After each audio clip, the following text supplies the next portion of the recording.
حضرت حسان بن ثابت تصورات کی دنیا میں ہم سنی مسلمانوں کی کلائی پکڑ کر رہنمائی کرتے, don't worry follow me, I have one eyewitness, let's go towards leader of angels named Jibreel علیہ السلام سے چل کے پوچھ لیتے ہیں, اے جبریل امی کیا آپ نے آدم کو دیکھا؟ کہا دیکھا نا. کیا آپ نے نوح علیہ السلام کو بھی دیکھا؟ کہا دیکھا نا. کیا آپ نے ابراہیم علیہ السلام کو بھی دیکھا؟ کہا دیکھا نا. کیا آپ نے نیوٹن, ڈارون, آئنسٹائن, سقراط, بقراط, ارسطو, فیثاغورس, اے پی جے عبد الکلام تک ہر فرد کو دیکھا؟ حضرت جبریل کا دعویٰ ہے, سائل سن, تمام نبیوں کا پیغامبر میں ہوں, تمام نبیوں کا میڈیٹر میں ہوں, تمام. جب حضرت حسان بن ثابت نے حضور علیہ السلام کو دیکھا تو انہوں نے یہی کہا کہ وہ احسن منک لم تر قط عینی واجمل منک لم تلد النساء. اب اس شعر کے اندر حضرت حسان بن ثابت نے دو دعوے پیش کیے ہیں. پہلا تو یہ کہ ان کی آنکھوں نے اتنا حسین کوئی دیکھا ہی نہیں, اور دوسرا یہ کہ کسی ماں نے اتنا حسین و جمیل بچہ پیدا ہی نہیں کیا. تو پہلے دعوے کو تو کوئی ایکسیپٹ کر بھی سکتا ہے کہ ہو سکتا ہے انہوں نے اتنا حسین کوئی اور نہ دیکھا ہو, لیکن دوسرا والا جو دعویٰ ہے اس پہ کوئی بھی سوال کر سکتا ہے کہ آخر آپ نے یہ بات کیسے کہہ دی کہ کسی ماں نے اتنا حسین و جمیل بچہ ہی نہیں جنا. آپ نے یہ بات کیسے کہہ دی؟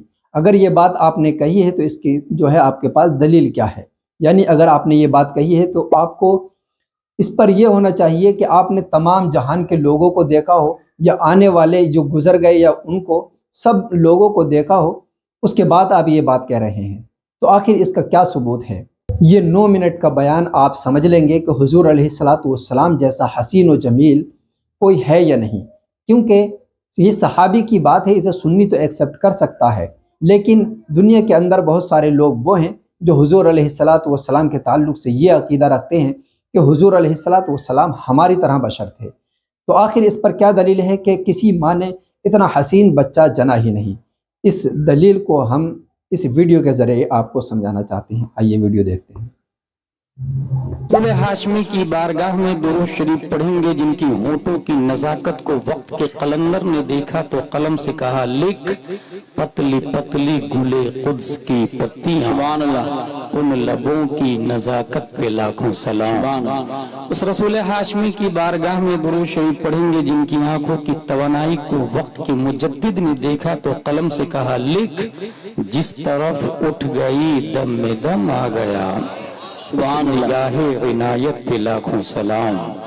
اس رسول ہاشمی کی بارگاہ میں درود شریف پڑھیں گے جن کے امامہ شریف کو وقت کے امام نے دیکھا تو قلم سے کہا لکھ, تاج والے دیکھ کر تیرا امامہ نور, سبحان اللہ, سبحان اللہ, سر جھکاتے ہیں الہی بول بالا نور. اس رسول مکی کی بارگاہ میں درود شریف پڑھیں گے جن کے شملہ مبارک کو امام عشق و محبت نے دیکھا تو قلم سے کہا لکھ, پشت پر ڈھلتا سر انور سے شملہ نور کا, دیکھے موسیٰ طور سے اترا صحیفہ نور کا, سبحان اللہ. اس رسول ہاشمی کی بارگاہ میں درود شریف پڑھیں گے جن کے حسن کو 1400 سال پہلے حضرت حسان نے دیکھا تو اپنے آپ سے کہا کیا, وَأَحْسَنَ مِنْكَ لَمْ تَرَ قَطُّ عَيْنِي وَأَجْمَلَ مِنْكَ لَمْ تَلِدِ النِّسَاء خُلِقْتَ مُبَرَّأً مِنْ كُلِّ عَيْبٍ كَأَنَّكَ قَدْ خُلِقْتَ كَمَا تَشَاءُ. یا رسول اللہ, آپ سے زیادہ بیوٹیفل پرسن میری آنکھوں نے دیکھا نہیں. یا رسول اللہ, آپ سے زیادہ good luck, smart, genius, handsome دھرتی پہ کسی ماتا نے آج تک جنا نہیں. یا رسول اللہ, آپ ہر عیب سے پاک پیدا کیے گئے. یا رسول اللہ, آپ ویسے پیدا کیے گئے گویا کہ جیسے آپ چاہ رہے تھے. A question arises in our mind in this palace named پورن پور. اے حسان بن ثابت, آپ کے شعر میں 2 دعوے ہیں. روئے زمین پر آپ سے زیادہ خوبصورت آپ کی آنکھوں نے نہیں دیکھا. It is acceptable challenge. But next point, کسی ماں نے نبی سے زیادہ خوبصورت بچہ نہیں پیدا کیا. اس کے لیے ہم سنی اس لیے نہیں کچھ بولیں گے کیونکہ صحابی کی بات بھی حجت ہے. نبی نے فرمایا صحابی کا نجوم بے یہی اقتدیتم اہتدیتم, لیکن دنیا کے اندر صرف صحابی نہیں وہابی بھی رہتے ہیں. ڈربن بھی ہے, لیبیا بھی ہے, تونس بھی ہے, جزائر بھی ہے. سپریم کورٹ آف انڈیا کا جج آپ سے پوچھ سکتا ہے حسان بن ثابت, you have any proof, you have any eye witness, Did you see face of Adam alayhi salam? Replied no. Did you see face of Musa alayhi salam? Replied no. Did you see face of Yusuf alayhi salam? Replied no. Did you see face of Einstein scientist? Replied no. Did you see face of Newton scientist? Replied no. Then how can prove the prophet beautiful than all Anbiya, than all messenger, than all humankind?